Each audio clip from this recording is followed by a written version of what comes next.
folks? Welcome to our Dominaria United constructed set review. If you haven't seen my set reviews before, they're a little bit different than a full. We're going to look at every card in the set review. I'm going to primarily focus on mythics and rares because those are the cards that tend to be most constructed playable. Then we'll go over a handful of commons and uncommons at the end, add suggestions from people that are watching live on Twitch for things they think might be worth looking at for constructed. Hint, a lot of the time it's going to be me telling them the cards are bad, but we take suggestions anyways.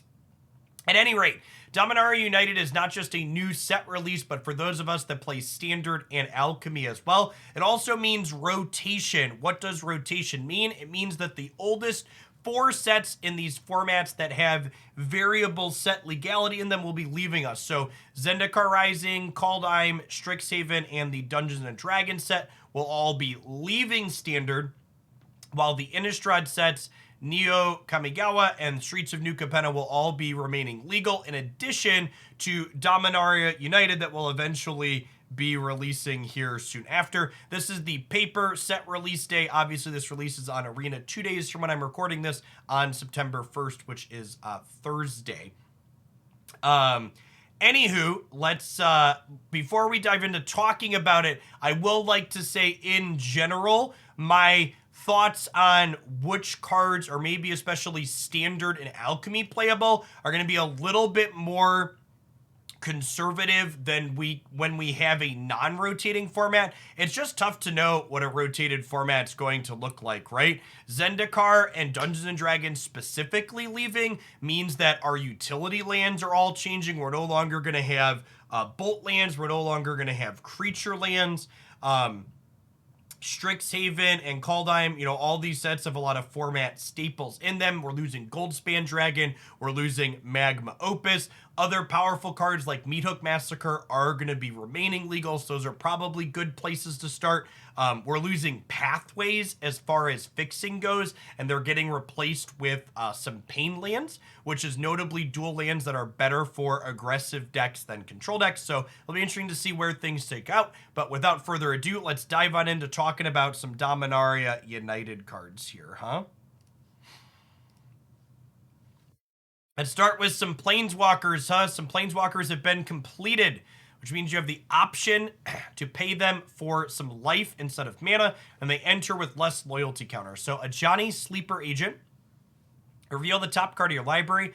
If it's a creature or Planeswalker card, put it into your hand. Otherwise, you can put it on the bottom. So a scry/pseudo card advantage on a white-green Planeswalker seems pretty good, especially when you can play this on the 3rd turn and potentially start having that Howling Mine/card selection style effect right away.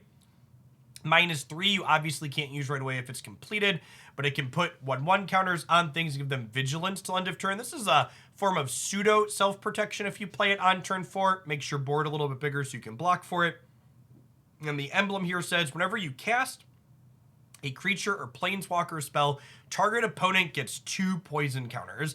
That's an interesting, this eventually wins you the game, but doesn't outright win you the game right away. It gives your opponent kind of a real ticker that they have to race against. It's kind of slow to get to, right, though? Because if you play this on turn 4, you go to 5, and then you go to 6 on 5. I guess you ult this on turn 6, but not a particularly fast card. Definitely a slow, grindy card. Perhaps this is a card that could be good against control copium, you know?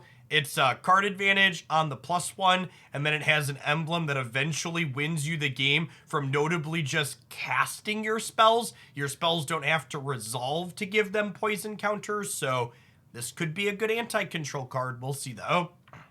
You could ult on turn 5. No, because if you play it on turn 3, it comes in with fewer loyalty. So if you want to ult this ASAP, you play it on 4, and then it goes up and up. On turn 3, it only comes down with 2 loyalty. Jaya. So 4 mana Planeswalker with 4 abilities. Okay, that's kind of big. +1 goes to 5 loyalty and makes a token that blocks for itself. Exile the top 2 cards of your library. You may play one of them this turn. Choose a creature an opponent controls. Whenever you attack this turn, Jaya deals damage equal to attacking creatures to that creature. You get an emblem with, whenever you cast or an instant sorcery spell, This card's really good. Almost assuredly going to see play in Standard and Alchemy. I could maybe even see this seeing play in non-rotating formats. Yeah, it has a +1 that protects itself. It has a -2 that's removal / self-protection, and the -1 generates card advantage. Now, I will point out that like the real powerhouse planeswalkers tend to be ones that generate card advantage on their plus, but this has an emblem that is kind of reasonable. People commenting on red-black for non-rotating formats. I'm not sure that this is better than Chandra Torch of Defiance as far as Pioneer and Explorer and stuff like that goes, but for Standard and Alchemy, this definitely seems like a very appropriately power-leveled card. Karn, Living Legacy. All the 4-mana planeswalkers, huh? +1, create a tapped Power Stone. It's an artifact with tap, add a mana. This mana can't be spent on non-artifact spells. -1, pay any amount of mana. With the top cards of your library, put one of those into your hand and the rest on the bottom of your library in any order. You get an emblem with tap an untapped artifact you control. This emblem deals 1 damage to any target.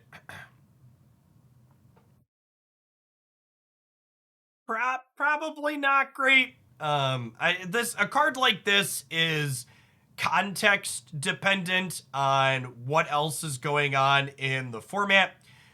If there's a bunch of artifacts that are maybe worth ramping into in Standard, maybe this could do something, but at a glance, it definitely reads like a mono brown commander card.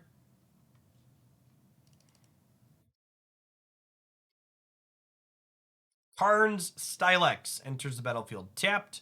Players can't pay life to cast spells or to activate abilities that aren't mana abilities. Destroy each non-land permanent with mana value X or less. Activate only as a sorcery. It's almost like a colorless Pernicious Deed.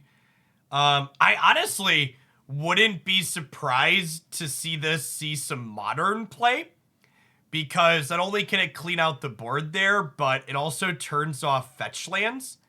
Yeah, this is a sweet card for Karn the Great Creator to fish up as a kind of controlled pseudo or complete sweeper. Is really, really nice. Definitely like this card's ability to be wishboarded for it. We played that mono red control deck in Explorer. It likes this one a lot too.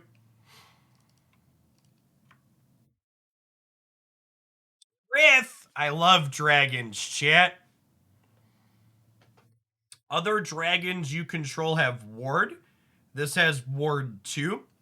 The templating on this is curious to me. I wonder why they print ward 2 here. Instead of just saying dragons you control have ward 2, you'd cut 2 words plus a mana symbol off this card, right? If you just template it slightly differently, you'd get the same effect, but you'd be less wordy.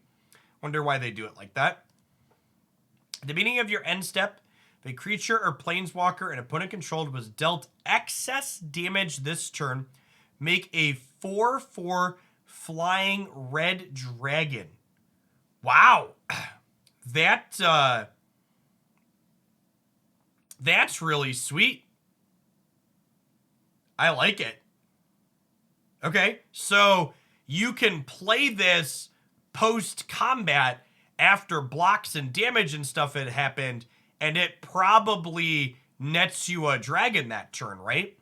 And the fact that this has ward 2 means that even if you're in a okay, my threat died to Doomblade situation,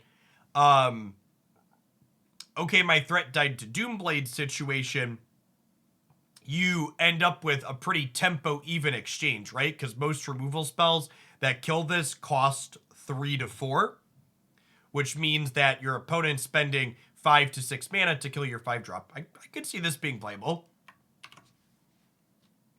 Sarah Paragon. Once during each of your turns, you may cast a land. You may play a land from your graveyard or cast a permanent with mana value 3 or less from your graveyard. If you do, it gains, when this permanent is put in the graveyard for the battlefield, exile it, and you gain 2 life.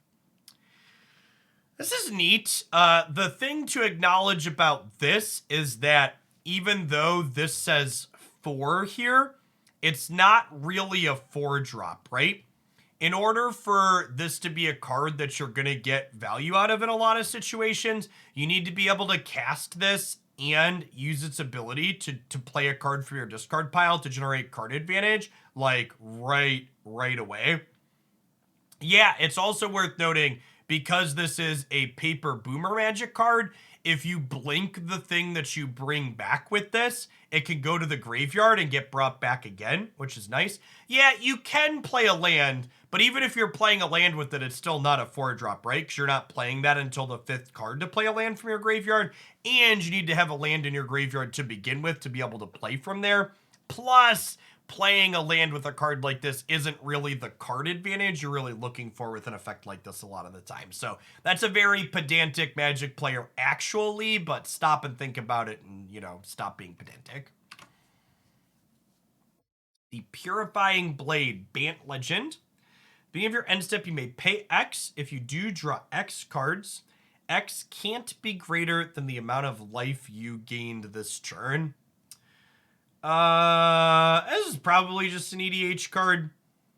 Has the potential to generate card advantage, but the conditions under which it does are pretty specific. And I guess it is kind of a must answer thing, but in the event that it does get answered, it just doesn't really do anything, and its stats aren't that amazing.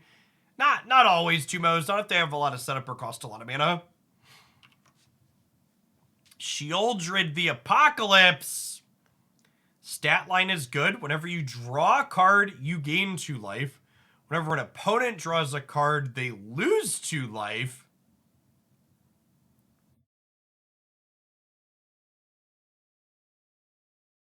It does just die to Doomblade, chat. It does just die to Doomblade. I think this one is going to depend on what the removal spells in the format end up looking like. So if there is a lot of cheap, efficient removal that kills this and loses you tempo when they kill it, this is not great. However, if there's a lot of damage-based removal that has trouble killing a 4/5, could potentially be very good.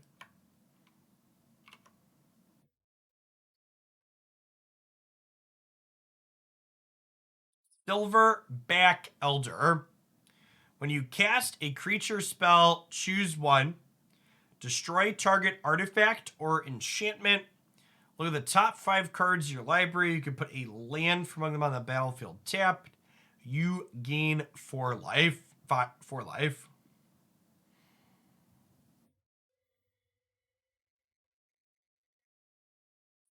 Like a cube card? This is like a cube or EDH card, right?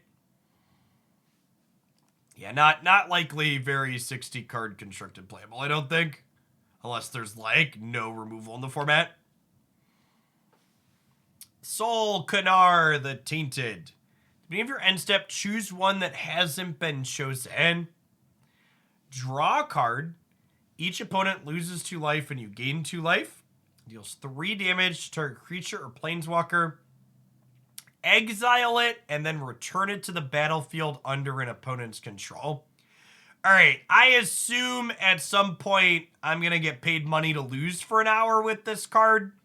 Maybe it's fine. The fact that it triggers on your end step, meaning that if you play it, you get to draw a card right away if it lives till your end step, and then maybe you can blink it or sacrifice it before you give it to your opponent, could be okay. Maybe you slot this into a Grixis Pact deck in Historic or Explorer where you blink it with Yorion. Yeah, Grixis Yorion in a non-rotating format with Demonic Pact? Sure. That sounds like something we'll lose with at some point. The Soul of the Wind Grace. 5/4. When it enters the battlefield or attacks, you may put a land from your graveyard onto the battlefield under your control. Discard a land, gain 3. Discard a land, draw a card. Discard a land, it gains indestructible, tap it. Any graveyard, sure. Now, something that is cute to note here, chat. Enters the battlefield or attacks, you may put a land card. So this doesn't target. So if you play this on turn 5 with a mana up, you can respond to this enters the battlefield trigger by using this green to discard a land and gain 3 life. So this can ramp you on 5, basically, right? You could play it and then discard a land right away and get that ETB if you can have it. As a boomer gen card. I don't know that this is constructed playable necessarily. That's a good call out, actually. Okay, I take it back. That's actually a great call out. This curves with Fable of the Mirrorbreaker. I could see that being a thing in Standard Alchemy. You play this on turn 3, and then you curve into ramping a land. I could see a card like this being okay in a format like Modern, where like Burn's a real deck. Having incidental life gain is something that's real. It does play on curve with Liliana the Veil as well. Okay, I could see that. Sure. Maybe this one has a shot. Again, cards like this really are going to depend on what does the removal in the format look like. If you can make this be kind of a draw land into play right away, maybe it's fine. Yeah, 4 toughness means you're probably dying to a lot of things. Sphinx of the Clear Skies. Flying Ward 2, 5 mana. I like Ward 2 on these 5 drops, chat. 5 drops are a lot more playable when Doomblade costs 4 to 5 to kill them. Deals combat damage to a player. Reveal the top X cards of your library, where X is your basic land types.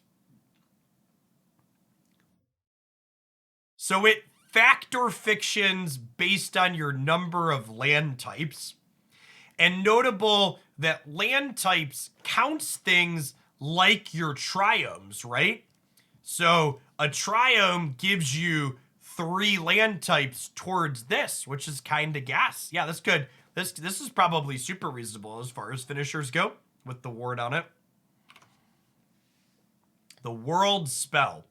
Read ahead. Choose a chapter and start with that many lore counters so you can skip ahead to later chapters in these read ahead sagas. Look at the top 7 cards of your library. You may reveal a non-saga permanent from among them and put it into your hand. Put the rest on the bottom of your library in any order. Put 2 non-saga permanent cards from your hand onto the battlefield. Okay, so they're non-saga because they don't want you world spelling into world spells, but this is a 7 mana way to put, yeah, it's kind of like a not quite tooth and nail, right? You could put 2 big fatties from your hand into play on turn 7, or if you don't have any, you could grab some out of your deck ahead of time and then do that later. This is a sweet Timmy card. I don't know if it'll be very good, but it's a neat build around that I like the design a lot. Doomblade is magic jargon for removal spell. Efficient removal spell. Timeless Lotus enters tapped and makes 5 mana for commander players. Vesuvian Diplomacy. Whenever you cast a spell that targets only a single artifact or creature you control, create a token that's a copy of that artifact or creature, except it's not legendary. Cast a spell that targets a single artifact or creature you control. This is probably not very good. The art is sweet. It's a 4 mana card that doesn't impact the board when you play it, that then has another kind of build around condition. The Weatherlight's been completed. Oh no, chat, my childhood. As long as Weatherlight completed has 4 or more Phrasis counters on it, it's a Phyrexian creature in addition to its types. When a creature you control dies, put a counter on this, then draw a card. Then draw a card if it has 7 or more freeze counters on it. If it doesn't, scry 1.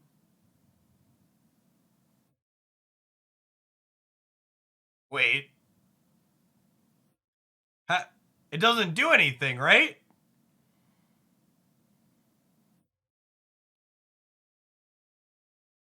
Oh, when it becomes... Put a freeze counter... And if there are 7 or more...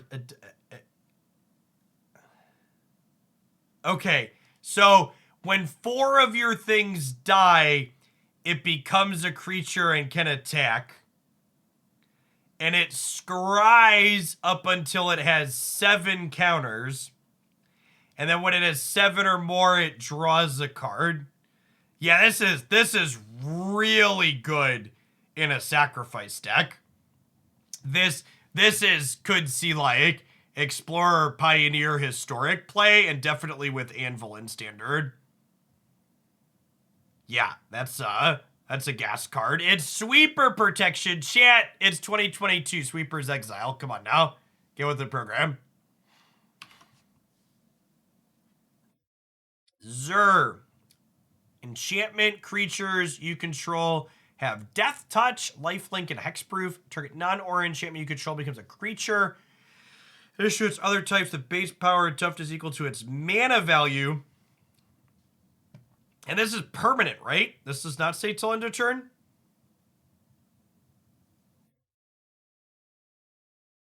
That's interesting.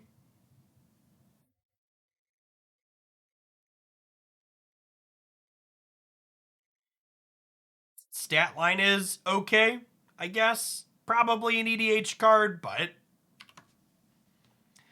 Academy Lore Master. At the beginning of each player's draw step, that player may draw an additional card. If they do, they cast spells. Their spells they cast this turn cost 2 more to cast.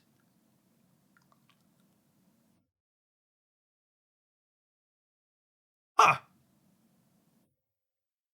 This is probably good, right? This is probably good. Yeah, like, you play this as your tap-out thing in a mostly flash deck, and it's just like a Howling Mine for you. I guess it's technically parity, right? But the idea is you build your deck in a way that breaks the parity. That is true. So they get the first draw, but if you play this on 2 and they take an extra draw from it, they probably can't kill it that turn, right? Because their spells will cost 2 more when they take the extra draw. Yeah, seems deep. So people commenting like finally help for counterspell decks.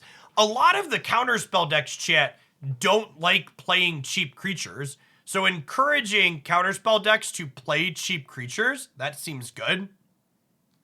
Removal can hit it before the draw. Sure, but if they kill it before they draw, then they didn't draw a card from it. And then it's still just a 1-for-1. And this was a 2-drop, so if your 2-drop gets removal spelled, that's fine. It's generally tempo even. So yeah, I think this card seems reasonable. We'll probably build around this one. Yeah, mono blue and Explorer probably likes this one a lot.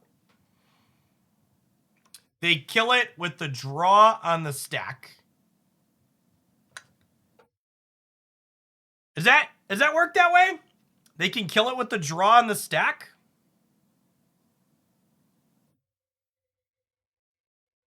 I guess this is a triggered ability that happens at the beginning of the draw step.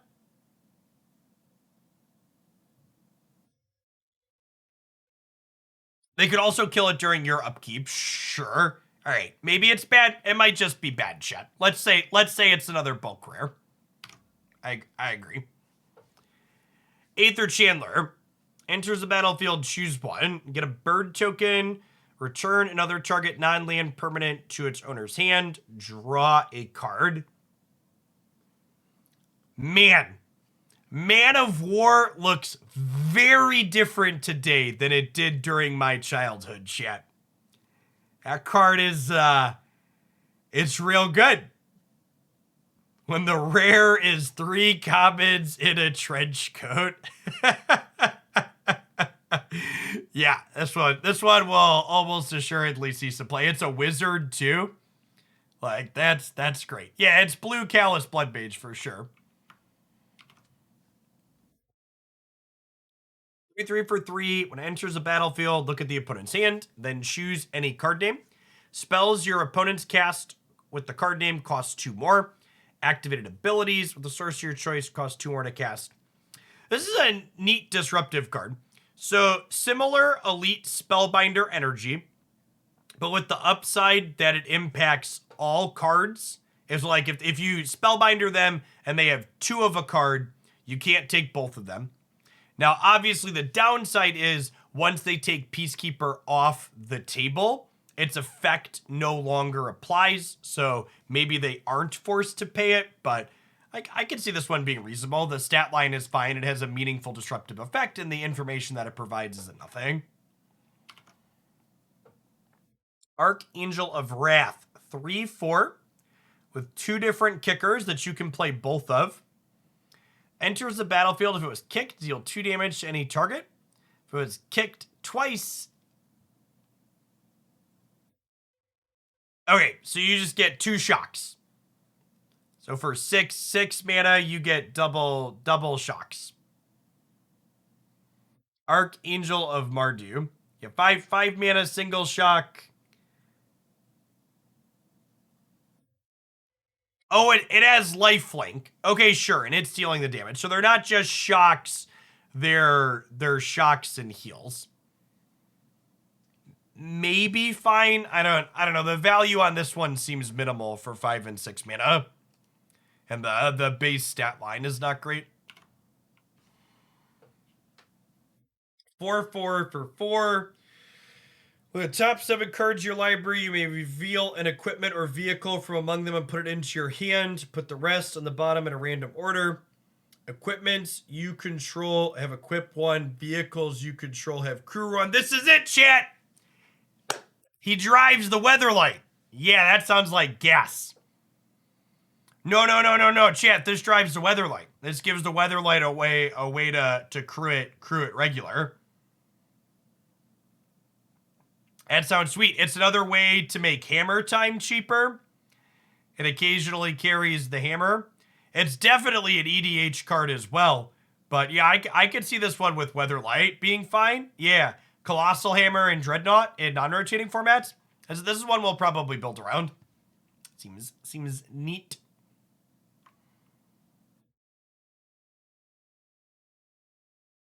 Raids Arisen Nightmare.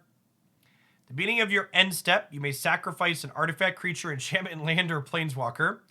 If you do, each opponent may sacrifice a permanent that shares a card type with it. For each opponent who doesn't, they lose 2 life and you draw a card. I mean, the Oni Cult Anvil deck.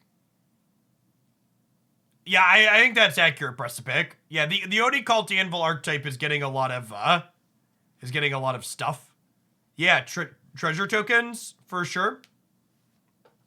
That seems potentially very good. Just because it generates card advantage on your end step and it's sustained must answer threat. It's only 3 mana, etc. Yeah, blood tokens exist in standard too. Briar Hydra deals combat damage to a player, but X counters on target creature you control where X number basic land types. That is a 6 mana card that dies to Doomblade chip. Exile up to 1 target artifact, up to 1 target creature, enchantment, planeswalker, and or land. For each permanent exiled this way, its controller reveals cards to the top of the library, so they reveal a card that shares a type with it and puts it onto the battlefield.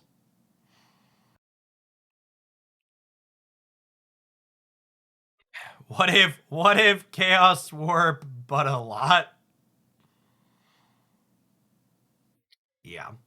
There might be some kind of weird way to like find a guaranteed combo with this, but it's probably a lot of work, and this costs 6 mana. 6 mana sorcery speed's a lot, Chip. Cosmic Epiphany.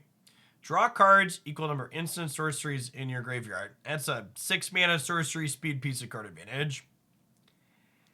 Danitha Benalia's Hope. First strike, vigilance, lifelink. When it enters the battlefield, you may put an aura or equipment card from your hand or graveyard onto the battlefield attached to it.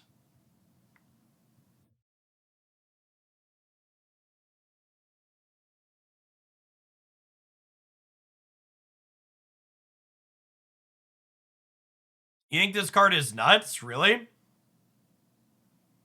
Why? I mean, like, Ghost Form with it is cute, I guess.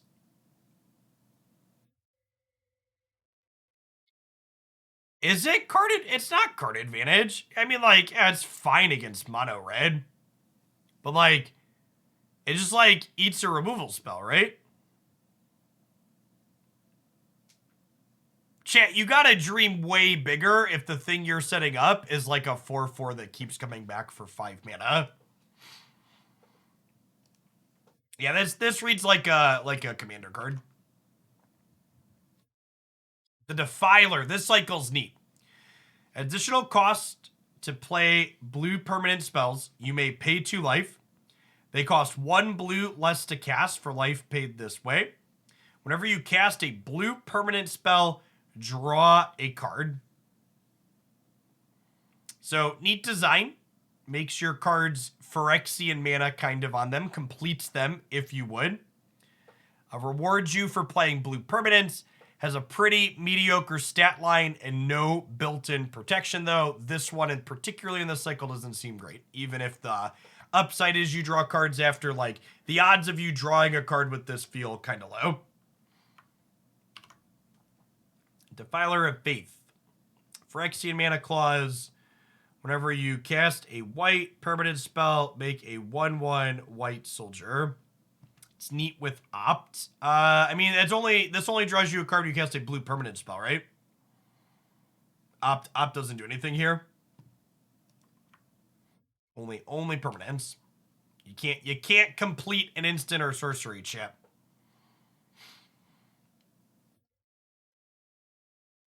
Yeah, this one again, kind of expensive and kind of not amazing.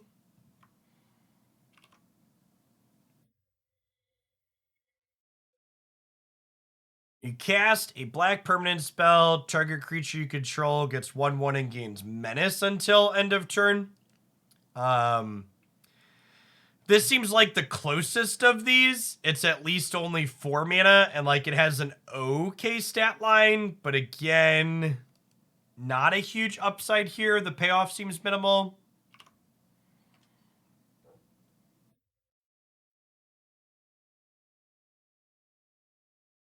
This, again, could maybe be close because 4/4 first strike for 4 is okay, but just like kind of middling effect. The artwork is really sweet. I agree. I'm all in for the Phyrexian Kavu chip.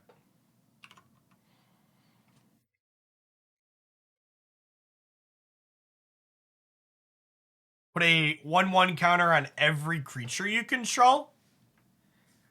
Maybe. Yeah, this whole, I agree with this whole cycle seems kind of weak. With that assessment.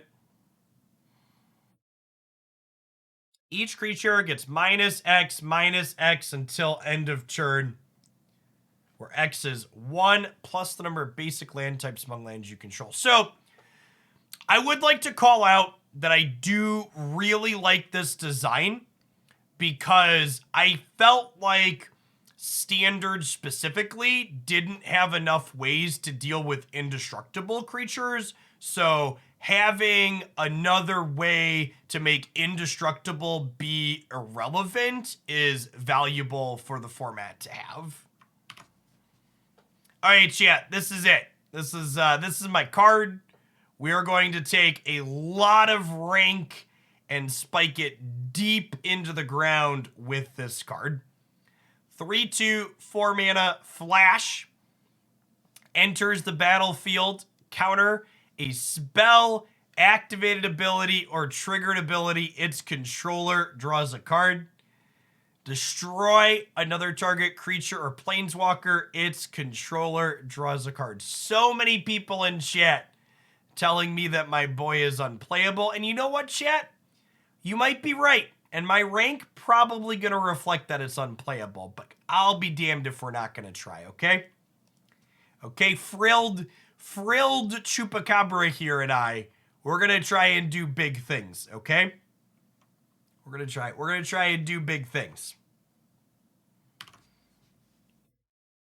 Evolved Sleeper becomes a human cleric. That's 2/2.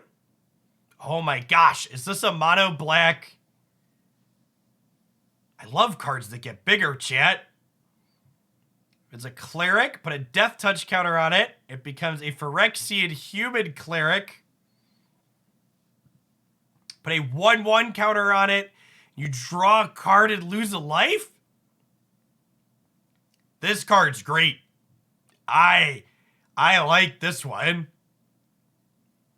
This is, yeah, this a Knight of the Ebon Legion.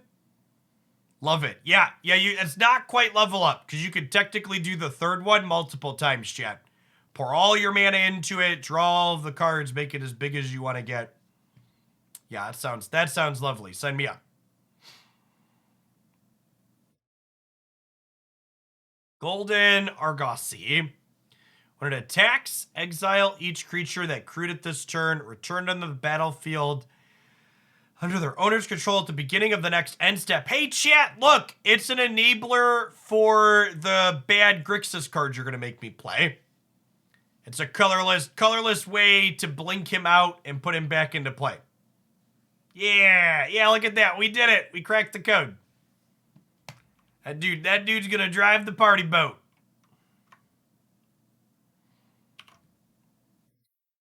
Guardian of New Benalia. As this creature attacks, you may tap a non-attacking creature you control without summoning sickness. When you do, add its power to this creature until end of turn. When this enlists a creature, scry 2. Discard a card. This gets indestructible until end of turn, tap it. Why are so many people in my chat saying this card is bad?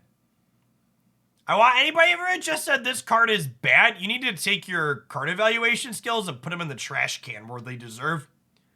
This card's super reasonable.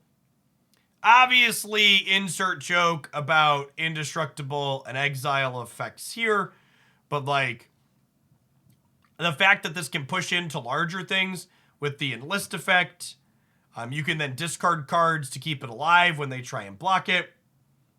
It's an enabler for the Greasefang deck. This is much better in the Greasefang deck than the 3/1 that they play now that discards a card to get indestructible. And honestly, chat, I know why they printed this card, chat?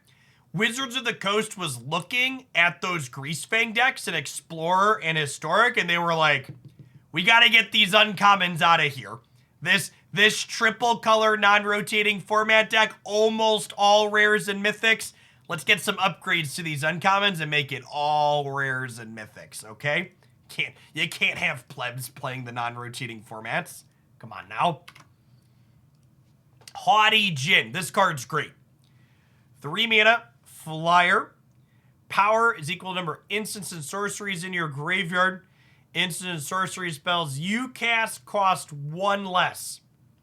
Sick. Sweet card. Sweet enabler for a blue-red spells kind of deck. Making your stuff cheaper. Also great. That's lovely. Herd Migration. Create a 3/3 beast for each basic land type you control. Search the library for a basic land, reveal it, put it into your hand, then shuffle.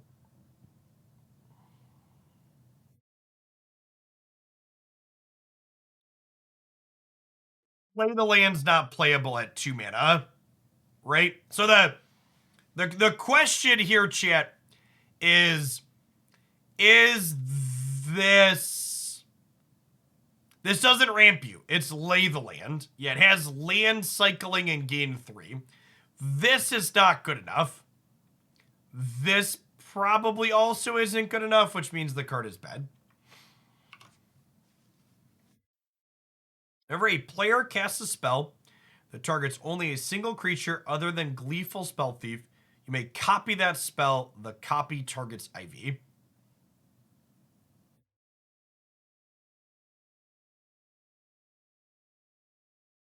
That's cute. It's a neat build around. So obviously this card works very well with Feather Redeemed. So naturally you'll just need to build a deck where you can play your blue-green card on 2 and then your white-red card on 3. And then you'll be set up and ready to go with your 4-color Feather deck. Yeah, probably a really sweet commander card, huh? Good cheap threat. I could see this being like a high tier Brawl commander. The aggressive cheap commanders tend to be pretty good in Brawl. Joyra. Put 2 Ingenuity counters on her. Then you may put an artifact with mana value X or less, where X is the number of Ingenuity counters. Is this good? This reads like it could do something cracked, Chip. 2 mana, 2/3 with like an ability that reads like you could break it. All right, so what? You get a 2 mana artifact on turn 3. You get a 4 mana artifact on turn 4. You get a 6 mana artifact on turn 5. You get an 8 mana artifact on turn 6. The art is fantastic. Yeah, big agree that the art is fantastic. It technically can ramp you with artifact lands. Sure. It's good if you can untap with it. Yeah. Corridor Monitor. Untap, sir. Sure. Maybe there might be something here. This one, I would think about this one, chat. I would think about this one. There's a lot of potential here to cheat on mana. The question is with what? When Keldon Flamesage attacks, look at the top X cards of your library where X is its power. Exile insert source mana value X or less from among them. You may cast the card without paying its mana cost. This is probably, it has enlist, so I could technically get more power. Probably just not good enough if I had to venture a guess. It's very different than Dreadhorn Arcanist. Very, very different. It's a shaman. Yeah, it's probably like a 2/3 for 3 is just so bad. If this was like a 2/2 or a 2/1 for 2 maybe. But it's just slow and clunky, and it has a real deck building requirement too, right? Like in order for this card to work, your deck needs to have like a pretty reasonable density of instants and sorceries. It's not necessarily going to be free to achieve. Other creatures you control get 1/1. Oh yeah, this card, LOL. Put a 1/1 counter on King Darian and then get a 1/1 white soldier creature token. Sacrifice it. Creature tokens you control get hexproof and indestructible. Sack your lord to protect your board, except it doesn't protect it against Farewell or Meathook Massacre or Divine Purge or the New Languish, or just like, it is actually just comical how little this effect is. It is indestructible is such a worthless keyword given modern Magic the Gathering design. Yeah, this card should say indestructible or phase out, pick one. Other elves you control get 1/1. When you cast an elf spell, you may pay 1 if you do draw a card. Sure, that's a tribal card. Leyline Binding. Costs 1 less to cast for each basic land type you control. So if you have a Triumph out, this costs 3. Sure. So it's a Flash O-Ring that could be even cheaper potentially. Enigmatic incarnation. Okay. Okay. What 7-drops are we getting? Yeah. This sounds great. There's Elishnorn, Titan of Industry. Grizzlebrand costs 8, right? He's a 7/7, pay 7, but he costs 8 because magic design. Yeah, 2 Triumphs can make this cost 1. Sweet. Yeah, this sounds like a sweet one for Enigmatic Incarnation in Explorer. You get a Coma. You get an Agent of Treachery. Yeah, all good shouts. Reach Trample. Return it from your graveyard to the battlefield tapped. It gains... If this permanent would leave the battlefield, exile instead of putting anywhere else. This is probably good, right?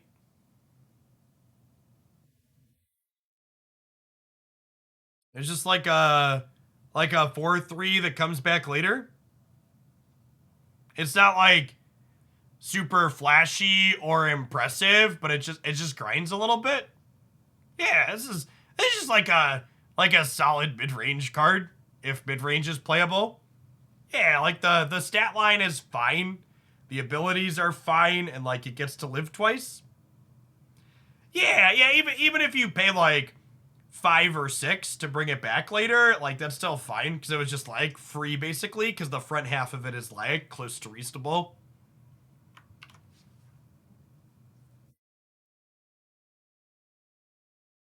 Add a mana of any color. Target land you control becomes a 3/3. Twigs broken underfoot and land ward tend to return the favor. Love the flavor text callback. This one could be fine. It's a 2 mana accelerant dork that has some upside. I like it. Tap a non-token artifact you control, get a green mana. Tap 2 untap non-token artifacts you control. It's funny how cards like this have to start specifying non-token because of all the treasures and blood tokens and stuff that we have in the game now. This is probably just an EDH card. Reach. A creature an opponent controls would die, exile it, get a 1/1. Sacrifice a Saproling, it gets bigger. Sacrifice 2 Saprolings, draw a card. It's Kali. It is kind of Kalitas at home. This card depends on 2 context things. Again, what does removal in the format look like? How frequently is this dying before it can impact the board or do anything? And then 2, how often are we going to care about exiling our opponent's stuff instead of letting it go to the graveyard? So this is another one that could cut either way depending on what the context of the format looks like. Add 1 mana of any color. Spend this mana to only cast legendary spells. Add 1 mana of any color among legendary permanents you control.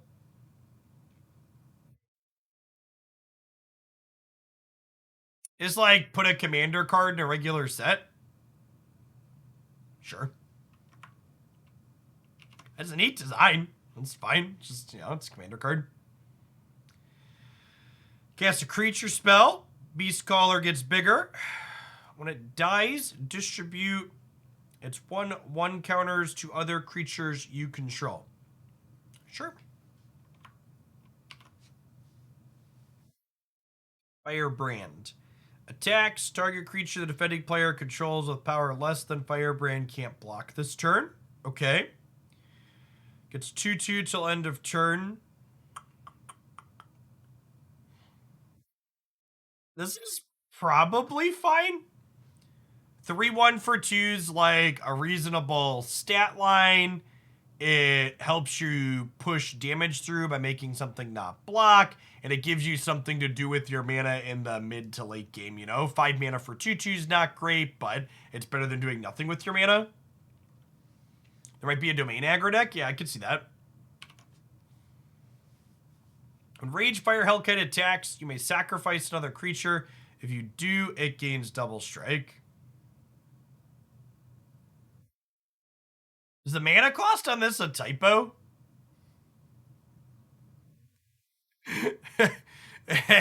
I feel like one of these numbers has got to be a typo, right? What's like this looks like a magic card. Like this looks like an alpha or beta magic card, right? When like creatures are like really bad. It's a theme deck card. Okay, sure. Sure, that makes sense, I guess. Okay, Ward 2. Ward 2, I'm into it. Other zombies have vigilance. Whenever another non-token legendary creature you control dies, create a token that's a copy. Except it's a 2/2 zombie. Neat. This is the 40k commander card, isn't it? I have no idea.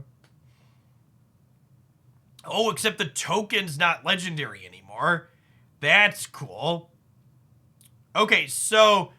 And, wait. Whenever another legendary creature you control dies, create a token that's a copy of it. So, wait. If I have one of these in play and I play a second one out... No, it doesn't go infinite, right? But like, yeah, it feeds itself, right? Like you play the second one and it legend rules itself, but then the copy also has this text, right? Oh yeah, and it creates two because they both, no, it says another. Sorry, it says another. And then you could play like a third one, and then when the third one dies, then you would get two out of it. Yeah, there's some neat build-around potential with the fact that this is legendary itself.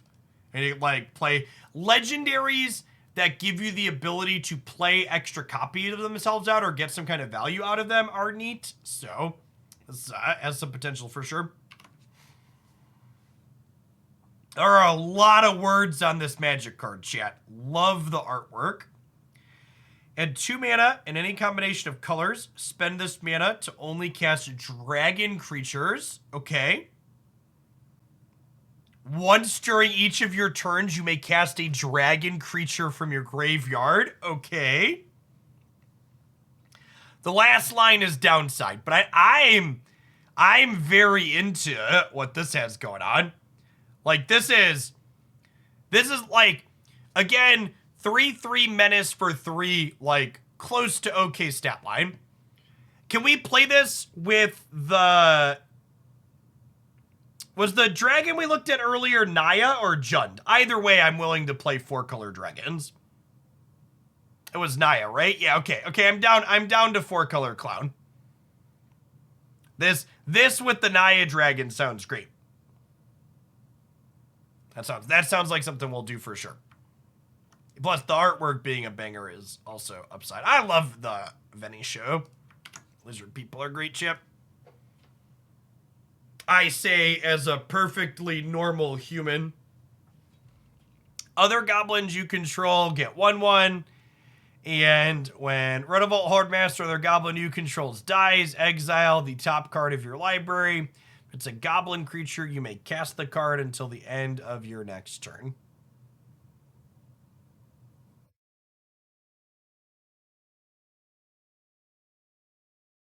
All right. Yeah, that sounds pretty good. Hey, there's Mr. Davis himself. I felt a tickle. His ear, he was twitching, chat. You can tell. If you want to see someone play this card way more than me, chat, make sure you click on Jim's name and follow him if you're not already. He's great people, and he's the Goblin Master. Sarah Redeemer. Whenever another creature...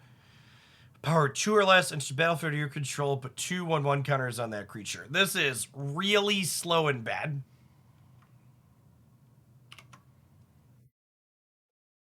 Other clerics you control get 1/1. Sacrifice another cleric. Search your library for a black. Ooh. Ooh. This is hot. Okay. Yeah, I mean, like, 2-mana Lord, all right. On board, that sounds great. Like, playable extra upside too. Okay. We're definitely going to take a look at what clerics are left in standard. That sounds lovely. Yeah, Toxrill's probably one of the best black cards you can be playing in standard with this.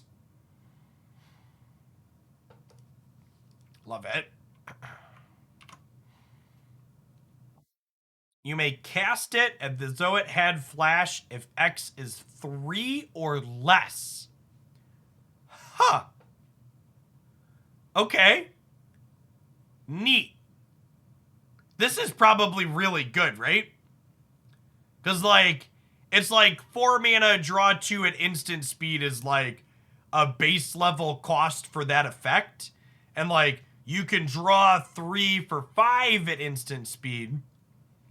Oh, Memory Deluge is still going to be legal. Is that true? This is probably worse than Memory Deluge.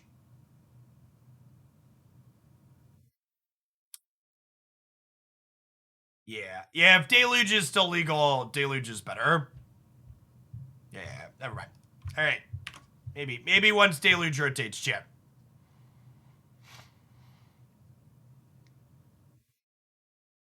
Squeeze the Dubious Monarch. Haste. When it attacks, create a 1/1 red goblin that's tapped and attacking. You may cast it from your graveyard by paying 4 and exiling 4 other cards rather than paying its mana cost. This is a really good mono red card, chat.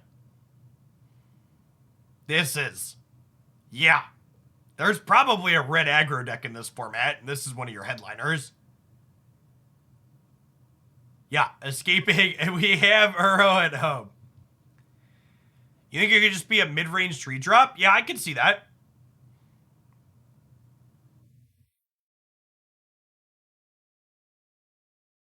It's like a Rabblemaster escape. To a degree, Rabblemaster kills a lot faster than this card. Is notable, but I agree that the recursion on this makes this an okay mid-range card. I think that's a good take. Enters the battlefield, choose a card type other than creature or land. Spells you cast of the chosen type cost 1 less. And then you can reset it.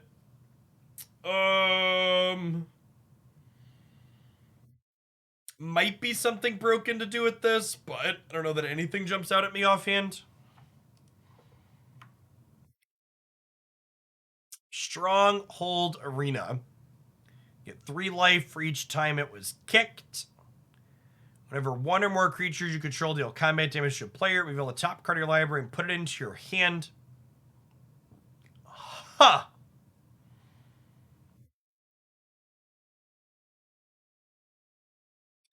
That's neat. Yeah, I wonder if this is non-rotating format playable. So we spoiled the.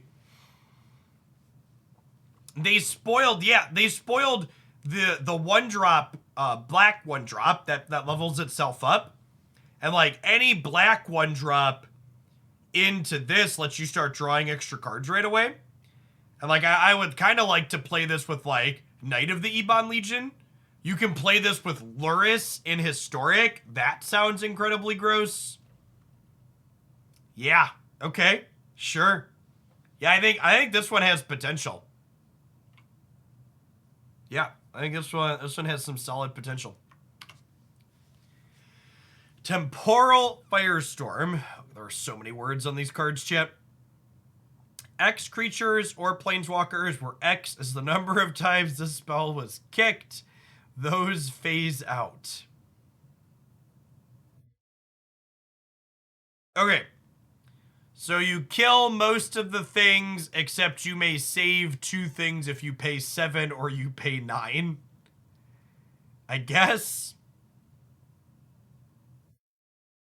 Weird. Yeah, I mean, like, for what it's worth, chat, cards like this can be easy to get distracted by, but pretend these words aren't here, chat. Pretend these words aren't here. 5 mana, deal 5 to all the stuff is pretty close to on rate. Yeah, burn down the house. It's burn down the house without the token upside. That instead has random 7 or 9 mana upside. Sure. This one is probably at least sideboard playable.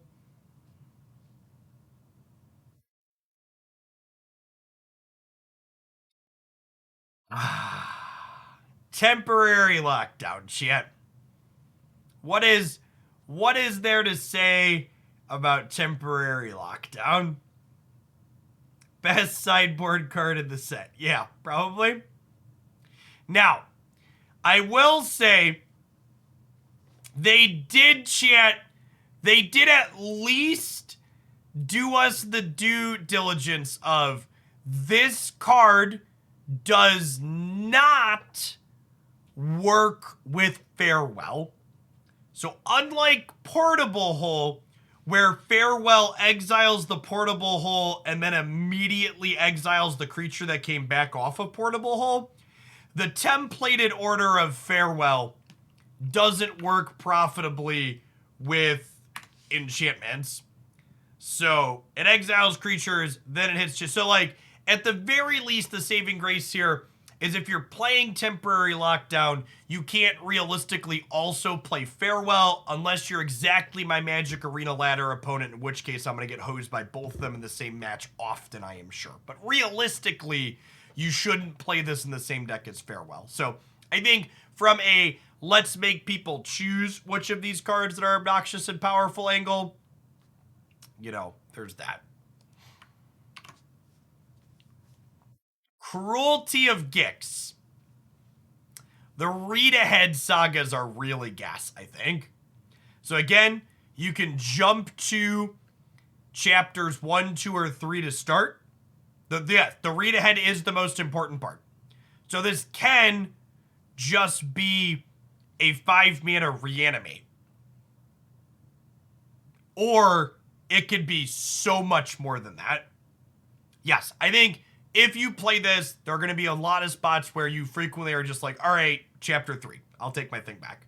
However, there are also going to be spots where doing either of these other things first or both will be very good and reasonable, and the flexibility here likely means this is sweet.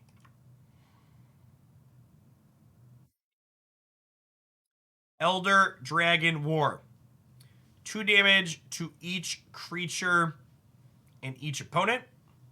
Discard any number of cards, draw that many cards, make a 4/4 dragon. Yeah. Yeah, this is gas. Like this is a sweet mid-range card. Like, you're playing against a creature deck, it's a sweeper. You're playing against a control deck, let's discard my cards that are dead against control and draw something else. And then let's turn into a threat at the end of it. This is another really good read-ahead card. I like this one the most of all the ones we've seen so far. This one's really sweet.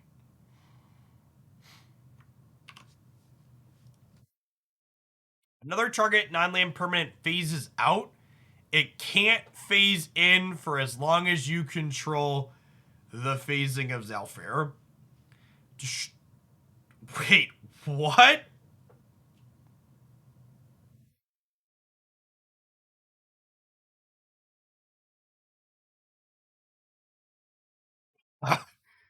Uh,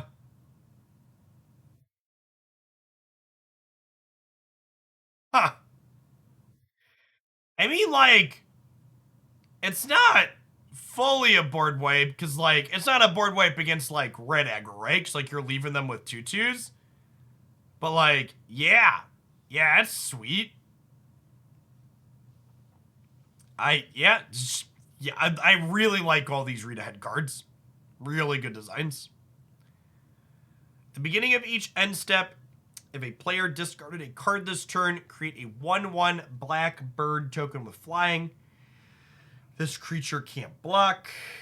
Each opponent discards a card, activate only as a sorcery.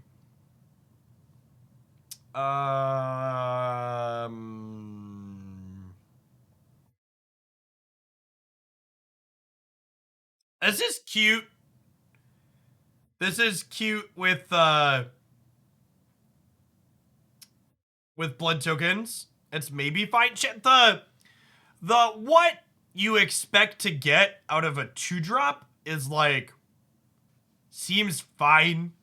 Yeah, it curves into Liliana the Veil is a neat call out. I like that one.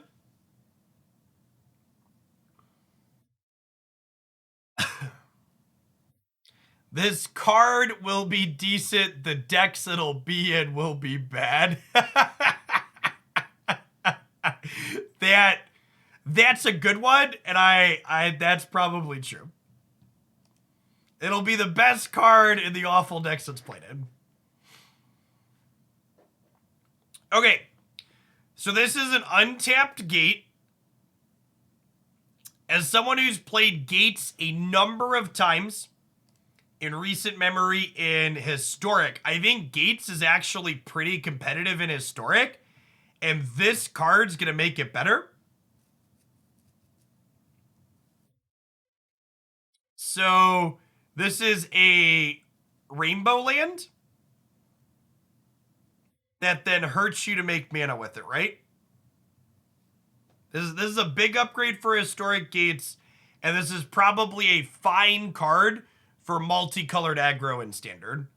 It's probably not going to see play in non-rotating formats outside of that, but if you're playing aggro in Standard, that's more than one color, you're probably playing 4 of this. And if you're playing Gates in Historic, you're probably playing 4 of it there as well. It does notably work with Domain, is another good shout out as well. Yeah, okay. And this land is very playable, chat, in a number of spots. Oh, no! I accidentally closed chat, which you could maybe argue will increase my stream experience, but I guess I'll pop it back out.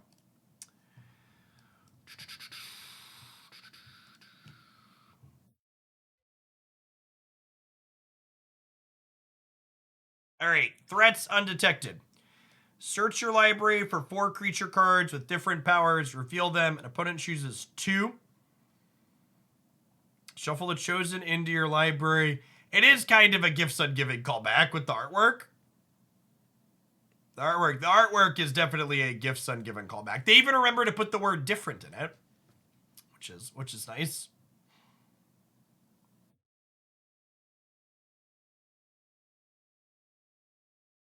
This artwork is a Gifts Ungiving callback, Jeff. This is probably not very good. We're gonna move along. Tyrannical Pit Lord, neat design, not very good. 6/6 flying trample. Love me a Flampler. When it enters the battlefield, choose other creature you control. The chosen creature gets +3/+3 and has flying. When this leaves the battlefield, sacrifice the chosen creature. Is this another battle deck or whatever we call the unplayable cards thing?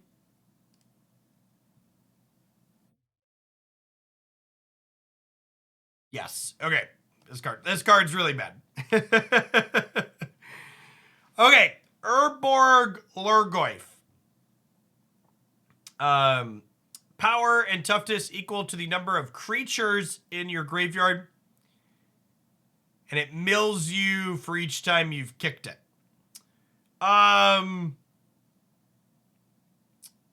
werewolf is still standard legal, right? The werewolves are Innistrad, and Innistrad is still legal.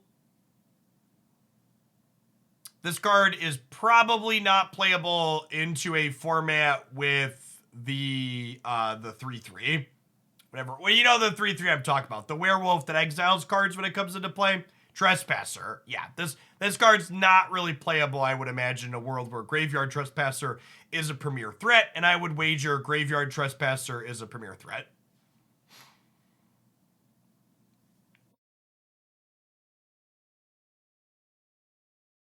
Urza assembles the Titans. Scry 4. Then reveal the top card of your library. If it's a Planeswalker, draw it. You may put a Planeswalker with mana value 6 or less from your hand onto the battlefield. You may activate loyalty abilities of Planeswalkers you control twice this turn rather than once. This is the worst of the read ahead cards, right? Yes, this doesn't read as particularly great.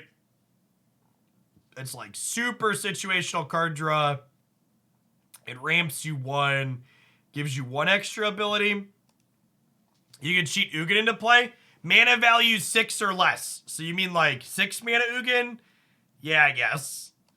Yeah, I think like compared to like, yeah, it's not even any Planeswalker press to pick. It's 6 or less.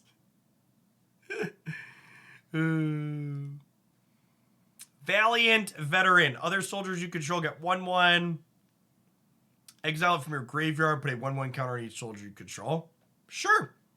A lord that keeps on lording after it dies.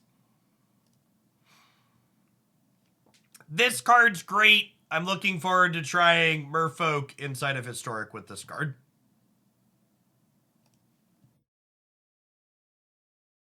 I love the artwork on this, chat. Love it. This is great. Gets 2/1 counters for each time it was kicked. When it enters the battlefield, gain control a target creature with power less than this for as long as it remains in play. Okay, sure. Yes, this is a 5 mana 4/4 that gains something, control of something with 3 or less. And it notably does work with lords as well. Yeah. So if you even cast this as just a 3 mana card and you have like a couple of lords in play, you could grab something bigger. I like it a lot.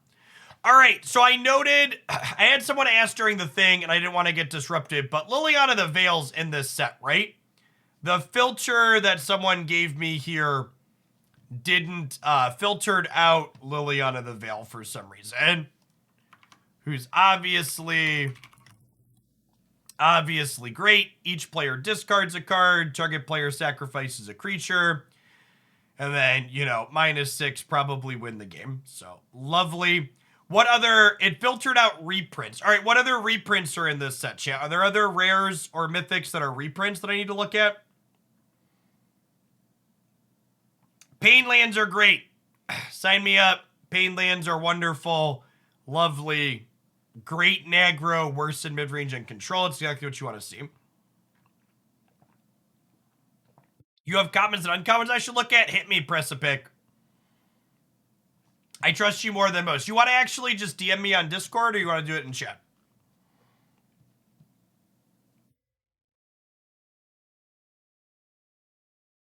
All right, I've got your list. Let's start. Founding the Third Path. Let's go back to the prettier scene. Oh, there's common and uncommon read-aheads. Okay. You may cast an instant or sorcery spell with mana value 1 or 2 from your hand without paying its mana cost. Target player mills 4 cards. Exile target instant or sorcery from your graveyard. Copy it. You may cast that copy. That's neat. So it basically doubles up one of your spells while also giving you a mill in the middle. Yeah, that seems potentially very playable. It plays with Luris. Okay. That's definitely true. This card's great, chat. Is this the best Shatter ever printed? I guess it competes with a Braid. Oh, it's only a sorcery. Rats. It's only a sorcery. Probably still playable. Sad that it's not an instant. I love me some modal cards. He says, as he gets another lovely modal card. Destroy target creature with toughness 4 or greater. Destroy target enchantment. Yep. Sign me up. Love it.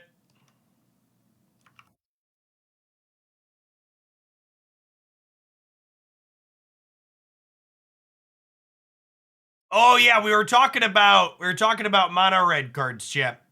Flying haste can't block. When you attack with 3 or more creatures, pay red. If you do, return Phoenix Chick from your graveyard tapped and attacking with a 1/1 counter on it. The artwork is great. And we talked about Squee earlier. Squee is another recursive threat that lets you very easily go wide to then enable bringing back your Phoenix check. Red aggro looks like yes.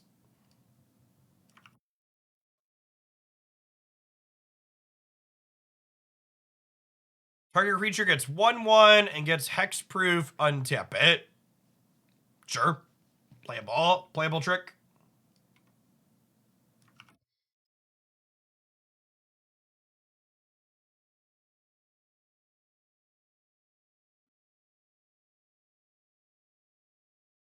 When a creature on opponent controls or his hand or recast an instant or sorcery spell, it gets 2/0 till end of turn. Yeah, there were a few decent cheap wizards in this set, huh? Some kind of blue-red wizards seem fine. This is a fine rate for a 2-drop, and then the kicker is also reasonable. Yeah, Kiln Fiend energy, and it enables Wizard's Lightning in non-rotating formats. Whoa! Speaking of, yeah. Get a 1/1 counter on it, and it tramples. Yeah, this one is sweet and can see some non-rotating format play, I think.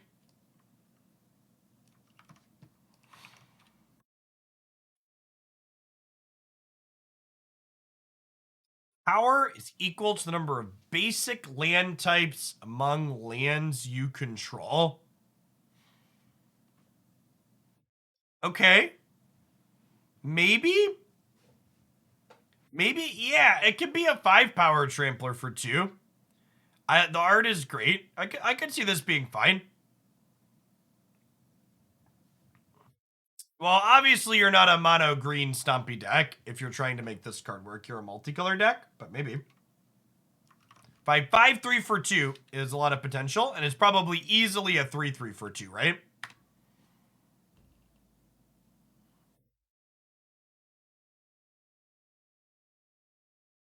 This costs 1 less to cast for each instant and sorcery in your graveyard.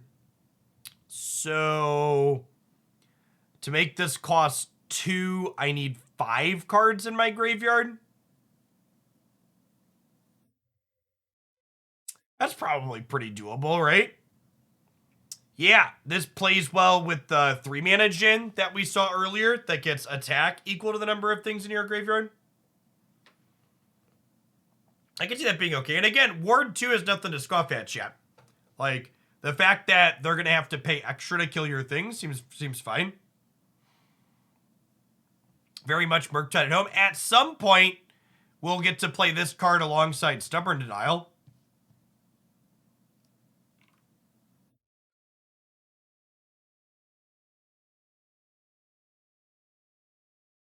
Make an O2 Thopter. Tap any number of untapped artifacts you control. It deals that much damage to a creature or planeswalker. Up to 1 target artifact you control becomes a 4/4. Huh.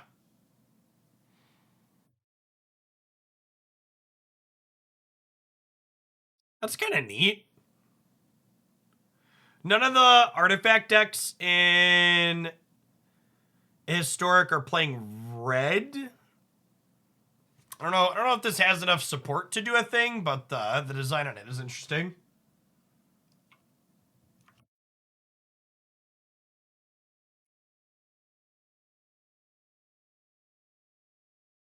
Scry 2, draw a card. And then if it was kicked, put a land from your hand onto the battlefield. Sure. We have Uro at home, chat. Yeah, good ramp. I mean, like, Scry 2, draw a card at instant is, like, close to being on rate for a playable card. And then, like, you add in the ramp aspect on 3. If there are 5s and 6s we want to get to ahead of time, this seems like a very reasonable thing to be doing for that.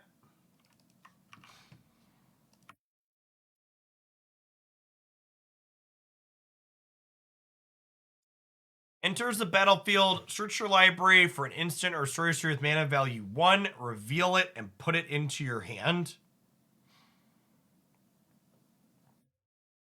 You can play her with Ephemerate. Sure. Yeah, that's a slow burn, but I'd buy it for $1. Is there anything other than Ephemerate you want to do with this?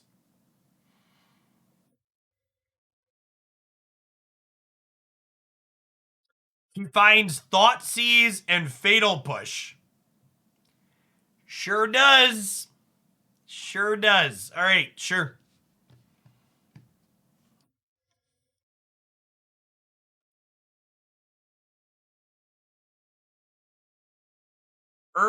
Spawn of Turg looks like a turd. Equal number of lands in your graveyard. Look at the top card of your library. You may put it into your graveyard. Sacrifice a land. Gain 2 life.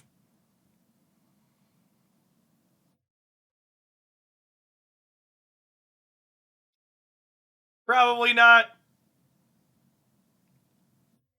This card exists because of a flavor text joke. That, I believe. It's kind of neat. All right, chat. Any other commons or uncommons we didn't talk about? Cut down. Just a Doomblade. Oh, this is a 1-mana removal spell. Sure. Yeah, this seems good. Is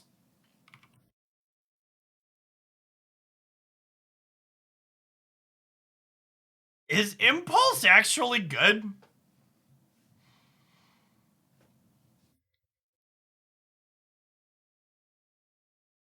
It feels like Anticipate was played. Not really. Maybe, and I feel like where Magic is a very different spot than when Anticipate saw any play. It's not seen play for a long time. Maybe. Could be. We'll see.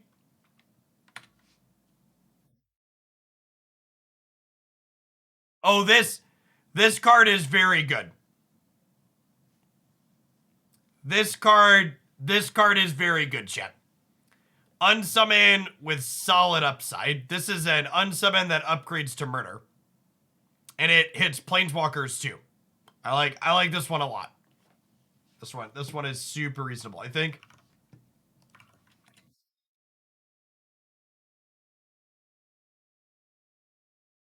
Death Touch. Another creature in battlefield under your control, you gain a life. Lose the other creature you control dies. Each opponent loses life. Sure. Maybe fine. It is another card that ignores Indestructible. Yep. Whenever you cast an instant or sorcery spell, creature you control get. This is another blue-red wizard that pays you off for casting instant and sorcery spells. Yeah, I hope there's something to the blue-red wizard archetype.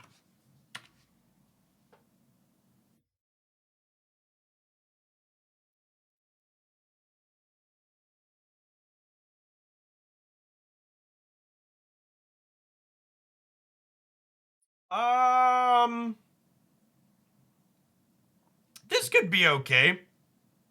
It fills your curve fine early against aggro. I bet mono red aggro is gonna be a real card in this format, or a real deck in this format, and like a 2/3 lifelink with upside there seems reasonable. And it is a cleric. We talked about the cleric lord being good. If mono red ends up being a real deck, something like this could be fine.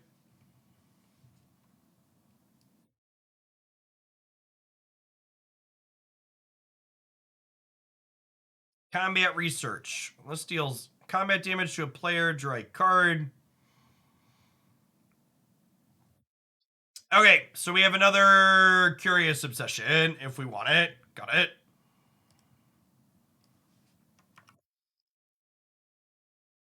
Cult Conscript enters the battlefield tapped.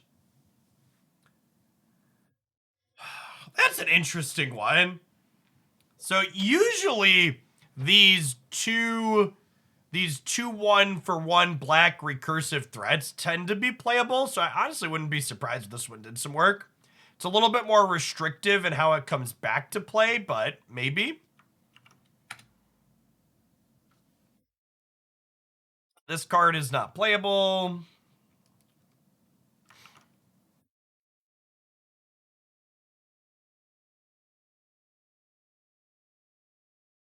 Eh.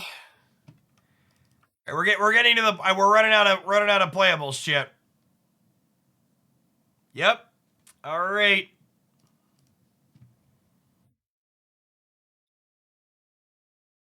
This is a sorcery. All right, we're like 3 limited cards away from calling it a day. Seriously, chat? It's a tapped land.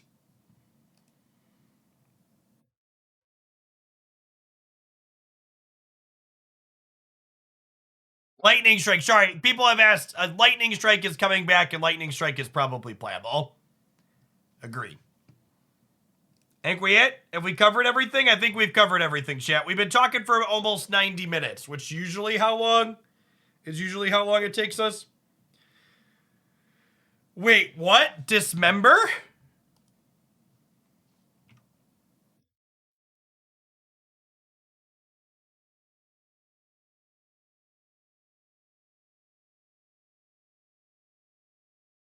No way. They did not reprint Dismember. Dismember is a promo, right? It's not in the standard set? Yeah, okay. Yeah, I didn't think, like, Dismember is like a really offensive card, chat. I mean, like, I know we're currently experiencing fire design.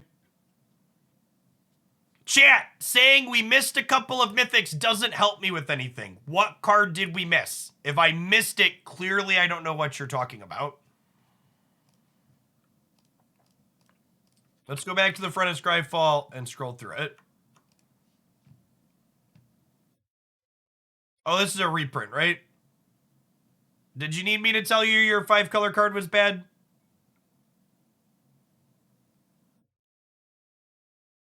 Okay, cool. That's an EDH card.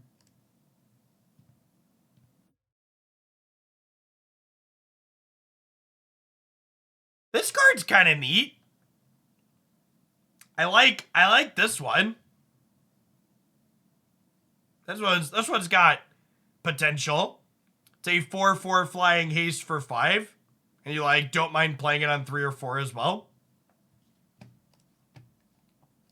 Just do a quick scroll through here, sort images by rarity, make sure we didn't miss any others. We tried to filter it so there weren't a bunch of duplicates, and apparently we missed some things. We talked about Liliana. All right, looks like we hit everything now. Oh God, the artwork is gorgeous on these.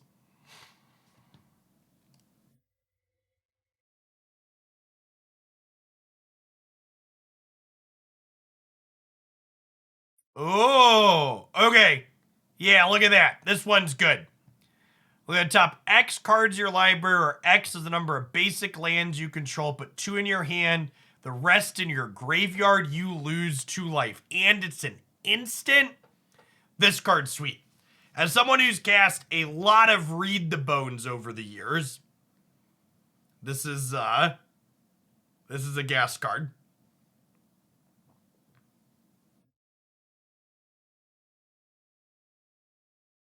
Yeah. You loved me Read the Bones back in the day, and this is like an instant, so.